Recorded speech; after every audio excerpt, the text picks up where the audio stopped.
উচ্চারণের সময় বা কাল অনুযায়ী স্বরধ্বনিকে আমরা তিনটি ভাগে ভাগ করেছি। ইতিমধ্যে আমরা দুটি ভাগকে পূর্ববর্তী ভিডিওতে আলোচনা করেছি। আজকে আমরা শেষ ভাগটিকে নিয়ে আলোচনা করব। এই শেষ ভাগটির নাম হলো প্লুতস্বর।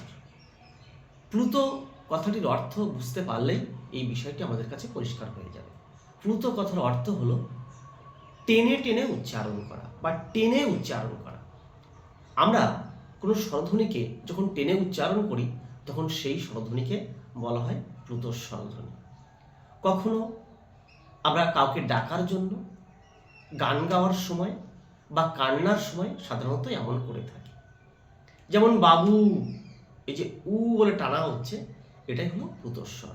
বা জয় জয় জয় হে, এই এটা হচ্ছে প্লুতস্বর। বা কেউ কাঁদছে, এটা হচ্ছে প্লুতস্বর। প্লুত স্বরধ্বনি আলাদা কোনো স্বরধ্বনি নয়। কোনো একটি স্বরধ্বনিকে যখন আমরা টেনে উচ্চারণ করে থাকি তখন এই প্লুত স্বরধ্বনির সৃষ্টি হয় থাকে।